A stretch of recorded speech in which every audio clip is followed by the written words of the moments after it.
Turbulent Time, the Revolution of 1905। आखिर Russia में 1905 में ऐसा क्या हुआ था जो इसे हम टर्ब्यूलेंट टाइम के नाम से जानते हैं। क्यूरियोसिटी आ रही है ना मन में? तो चलो आज इस क्यूरियोसिटी को ख़त्म करते हैं। आज के लेसन में हम लोग देखते हैं कि आखिर 1905 में रशिया में हुआ क्या था। But before that I welcome you all to our online learning platform. आज के वीडियो लेसन में हम देखने वाले हैं part 4 socialism in Europe and Russian revolution का। तो लेट्स गेट स्टार्टेड। समय जो था वो था 20th सेंचुरी यानी कि 1900s का टाइम था। अर्ली 1900s की बात है। रशिया में किसका रूल चल रहा था? जार निकोलस का। और ये जार निकोलस कौन थे? ऑटोक्रेटिक रूलर, यानी कि ये पार्लियामेंट से सब्जेक्ट नहीं थे, यानी कि इनके पास पार्लियामेंट के द्वारा कंट्रोल नहीं किए जा सकते थे। जार जो चाहे जैसे चाहे मनमानी कर रहा था। अब इसी बीच में हम लोग देख तो चुके थे कि सोशलिज्म की फीलिंग लोगों के मन में आ रही थी, डेमोक्रेट्स भी थे, रिवोल्यूशनरीज भी थे। तो अब जिनके दिलो दिमाग में फ्रेंच रिवॉल्यूशन का अच्छा खासा इम्पैक्ट पड़ा था, अब वो डिमांड करने लगे। क्या डिमांड करने लगे? वो डिमांड करने लगे कि उन्हें कॉन्स्टिट्यूशन चाहिए, यानी social democrats, revolutionaries, peasants, workers, जार्डिस्ट्स, इन सब का डिमांड एक ही था। क्या? We need a constitution, we need a parliament. अब ये तो डिमांड कर रहे थे। अब आउटसाइड से कुछ इनके सपोर्टर्स भी थे, जो कि थे तो बाहर से, but they were supporting them. जैसे कि नेशनलिस्ट्स, एग्जाम्पल पोलैंड के हो गए। मुस्लिम्स जो चाहते थे कि इस्लाम में भी कुछ रिफॉर्म्स आ जाए। All this people were supporting the demand of constitution. Okay, now अब ये जो 1905 का ईयर था ना, ये रशियन वर्कर्स के लिए बहुत खराब ईयर था। इनफैक्ट माना जाता है ये आग में घी डाल रहे थे सोशलिस्ट आइडियाज के। भाई कैसे? तो देखो हुआ क्या कि उसी समय जो प्राइसेस थे इसेंशियल गुड्स के, लाइक ब्रेड वगैरह के जो दाम थे, वो अचानक से बहुत तेजी से बढ़ने लगे। अब गुड्स का तो दाम बढ़ रहा था, बट सैलरी नहीं बढ़ रही थी। यानी कि अल्टीमेटली क्या हुआ? रियल वेज डिक्लाइन कर गया। रियल वेज मतलब हो गया कि आपका वेज नहीं बढ़ा है, बट आपके खर्चे बढ़ गए हैं। सो यहाँ पर पे भी वही हुआ। अब लोगों के पास कुछ पैसे नहीं बच रहे थे। जहाँ वो 3 वक्त का खा पाते थे, अब 2 वक्त का खाने लगे। अब इन लोगों का दिमाग खराब हो रहा था। अब इसी समय एक इंटरेस्टिंग चीज़ देखने को मिली, वो ये कि बहुत सारे वर्कर्स जो हैं, जितने भी एसोसिएशंस थे, उन एसोसिएशंस के मेंबर बनने लग गए, ताकि वो अपने एम्प्लॉयर से डिमांड कर सके कि इनकी सैलरी को बढ़ाया जाना चाहिए। और ऐसा देखा गया कि all of a sudden workers association का जो मेंबरशिप है, जो नंबर ऑफ मेंबर्स है, वो ड्रामेटिकली बहुत ज़्यादा बढ़ने लगे। सो ये तो सिचुएशन चल रहा था। अब इसी बीच में एक कांड हुआ। भाई ये कांड क्या था? तो देखो ये कांड हुआ था संडे के दिन। ओके, बट भाई संडे के दिन हुआ क्या था जानने से पहले थोड़ा बैक्स ये पे जाते हैं।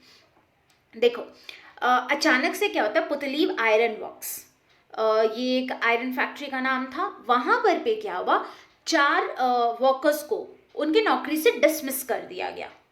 ठीक है, और ये चारों वर्कर्स जो थे वो वर्कर्स एसोसिएशन के मेंबर्स थे। अब इन चारों को अचानक बिना किसी वजह के, ऑल ऑफ अ सडन, बिना किसी इन्फॉर्मेशन के डिसमिस कर दिया गया। तो पूरा जो एसोसिएशन था वो भड़क गया। उनके दिमाग में आया कि भाई इन 4 के साथ हुआ तो हम लोग के साथ भी कभी हो सकता है। सो ये जो पूरे वर्कर एसोसिएशन के मेंबर्स थे, ये लोग सीधे बढ़े सेंट पीटर्सबर्ग की ओर। सेंट पीटर्सबर्ग एक जगह का नाम था। लगभग 1,10,000 वर्कर्स ये स्ट्राइक पे चले गए सेंट पीटर्सबर्ग। एंड स्ट्राइक पे जाके भाई अब इनका डिमांड क्या था? 3 मार्क्स क्वेश्चन। इनका डिमांड था reduction in working hours, increase in wages and improvement in working conditions. Direct exam में क्वेश्चन पूछता है, ये 3 मार्क्स के लिए इंपॉर्टेंट है। उसी तरीके से ब्लडी संडे का इंसिडेंट कहाँ से स्टार्ट हुआ? तो वो है पुतलीव आयरन वर्क्स। कहाँ पे स्ट्राइक पे गए थे? Saint Petersburg. क्लियर? सो ये हो गए कुछ questions. Now coming back to the topic. तो 4 मेंबर्स को अचानक से निकाल दिया गया उनके जॉब से. जो वर्कर्स एसोसिएशन है वो सीधे चले गए स्ट्राइक करने सेंट पीटर्सबर्ग और डिमांड करते हुए जा रहे थे. क्या डिमांड था? Reduction in working hours, increase in wages and improvement in working conditions. Now अब इनको जो लीड कर रहे थे, यानी कि इस स्ट्राइक के जो लीडर थे, उनका नाम था फादर गैपन. अब ये फादर गैपन की लीडरशिप में सारे लोग जा रहे थे विंटर पैलेस. भाई विंटर पैलेस क्यों जा रहे थे? तो वो इसलिए जा रहे थे ताकि वो जार से जाके मिल सके और इस मैटर को डिस्कस कर सके. बट ये क्या, जार तो निकला डरपोक. उसको लगा कि ये पब्लिक जो है, ये जो वर्कर्स हैं, ये इस पे अटैक करने आ रहे हैं. तो उसने अपने पुलिस और कोसैक का मतलब होता है वो घोड़े वाली पुलिस विथ हॉर्स, ठीक है, जो हॉर्समैन थे, इनको भेज दिया कि उन लोगों पे अटैक कर दो. अब वो लोग क्या किए, कोसैक और पुलिस, जो वर्कर्स जो स्ट्राइक करने के लिए जा रहे थे, इन वर्कर्स पे अटैक कर दिया. और इस अटैक के कारण लगभग 100 वर्कर्स मर गए और 300 को बहुत ज़्यादा चोटें आई. एंड हर तरफ बस खून खून खून दिख रहा था. अब चूंकि उस दिन संडे था और हर तरफ बस खून खून नजर आ रहा था, इसीलिए इस इंसिडेंट को पॉपुलरली ब्लडी संडे के नाम से जानते हैं. तो क्लियर हो गया. अब एग्जाम में 3 या 5 मार्क्स के पॉइंट ऑफ व्यू से ब्लडी संडे क्या था वो भी इंपॉर्टेंट है. 3 मार्क्स से पॉइंट से आएगा तो डायरेक्टली ये फादर गैपन से लिखेगा. 5 मार्क्स का क्वेश्चन आएगा तो पीछे जो पुतली आयरन वर्क्स वाली बातें मैंने बताई हैं वो भी मेंशन कीजिएगा. क्लियर? सो ये हो गया ब्लडी संडे. अब भाई ब्लडी संडे का रिजल्ट क्या हुआ? तो जैसे ही धीरे धीरे बातें फैलने लग गई कि जार ने ऐसा ऐसा किया है वर्कर्स के साथ, तो हर तरफ जो लोग हैं वो भड़क गए और हर तरफ स्ट्राइक्स ऑर्गेनाइज होने लगा. All over the country strikes were being organised.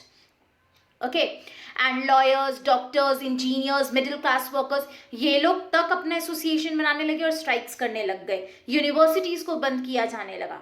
And अब सबके मुंह से बस एक ही डिमांड निकल रहा था. क्या डिमांड निकल रहा था? We want a constituent assembly, we want a constitution.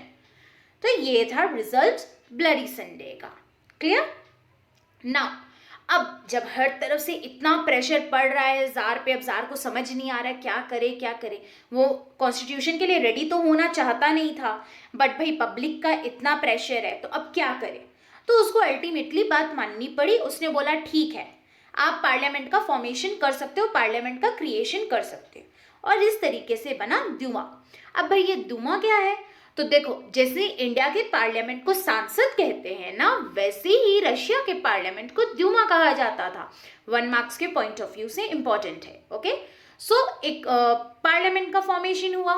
अब जैसे ही पार्लियामेंट बना, इसमें मेंबर्स इलेक्ट हो चुके थे. अब ना इसके बाद इनके लीडर तो जार ही रहे भाई, क्योंकि अब जार जो है वो पार्लियामेंट के हेड है और जार को कंट्रोल कर रहा है वो पूरा इलेक्टेड ग्रुप जो कि पब्लिक के द्वारा चुना गया था. नाउ अब जार बोला ठीक है, अब आप लोग जैसा चाहते हो कर चुके हो. तो अब इसके फॉर्मेशन के बाद, द्यूमा के फॉर्मेशन के बाद, सारे कमिटीज और यूनियंस इलीगल होंगे. अब तो मैं आपके अकॉर्डिंग काम कर रहा हूं, तो इस कमिटी और यूनियन का कोई रिक्वायरमेंट नहीं है. So all this will be illegal. इसके बाद जार उठाए फायदा. देखिए, फर्स्ट द्यूमा के जो लोग हैं वो थोड़े मतलब लाइक नॉर्मल काइंड है, तो किसी तरीके से वो पूरा प्लॉटिंग एंड प्लानिंग करके उन्होंने फर्स्ट द्यूमा को डिसमिस कर दिया. फिर एक नया द्यूमा बनाया जिसमें वो थोड़े अपने पसंद वाले वर्कर्स को रख ली, थोड़े अपने पसंद वाले जो पर्सन थे उन लोगों को इन्वॉल्व कर लिए. बट इसमें भी कुछ लोग बहुत ज़्यादा चप्पड़ कर रहे थे जार के अगेंस्ट. जार को ये बर्दाश्त नहीं हुआ, तो उसने क्या किया, कुछ पॉलिटिकल लॉज में चेंजेस क्रिएट किए पार्लियामेंट के थ्रू. और उसके बाद उसने क्या किया, द्यूमा को ये डिसमिस कर दिया सेकंड वाले को, और एक थर्ड द्यूमा बनाया. और उस द्यूमा में अब सिर्फ कंजर्वेटिव ही थे. यानी कि याद होगा कंजर्वेटिव कौन थे? वो थे जो जार के रूल को फेवर करते थे. यानी उन्होंने अपने सपोर्टर्स को ही सिर्फ पार्लियामेंट में रखा. इसका मतलब क्या हुआ? अब पार्लियामेंट है नहीं है, डजंट मैटर, सारे तो बात बराबर ही हो गया, सब उन्हीं के अकॉर्डिंग चलने वाला है भैया. तो यहाँ पे वही हुआ, इन्होंने थर्ड द्यूमा क्रिएट कर लिया, थर्ड द्यूमा फॉर्म कर लिया. और ये सब उन्होंने इसलिए किया क्योंकि वो कभी नहीं चाहते थे कि उनके कामों पर पे, उनकी अथॉरिटी पर पे कोई क्वेश्चन करे.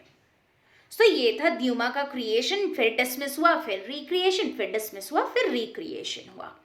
बट अब इन्होंने थर्ड ड्यूमा तो अपने अकॉर्डिंग बना लिया।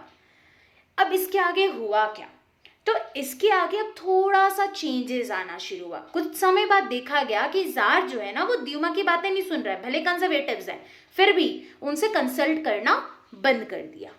आखिर ऐसा हुआ कब और कैसे? और ये हेडिंग क्या दिख रहा है? First world war and Russian revolution. भाई फर्स्ट वर्ल्ड वॉर का रशियन रिवॉल्यूशन के साथ क्या लेना देना है? I know that lots of questions are being arise in your mind, but इन सारे क्वेश्चंस के आंसर मिलेंगे आपको नेक्स्ट वीडियो लेसन में। तब तक के लिए आई होप आज जितना समझाया है वो अच्छे से क्लियर हो गया है। हाँ, अगर कहीं कोई डाउट है तो कमेंट सेक्शन है ना, you can ask there. And yes, अगर ये वीडियो अच्छा लगा है तो एक लाइक तो बनता है ना, ताकि मैं और अच्छे अच्छे वीडियोस बना सकूं। मोटिवेशन मेरा यहीं से आता है। और इसके अलावा अगर अभी तक आपने हमारे चैनल को सब्सक्राइब नहीं किया है तो जल्दी से सब्सक्राइब कर लीजिए, और अपडेट के साथ जुड़े रहने के लिए बेल आइकन को क्लिक करें। So that's all for today. Thank you, bye bye, take care.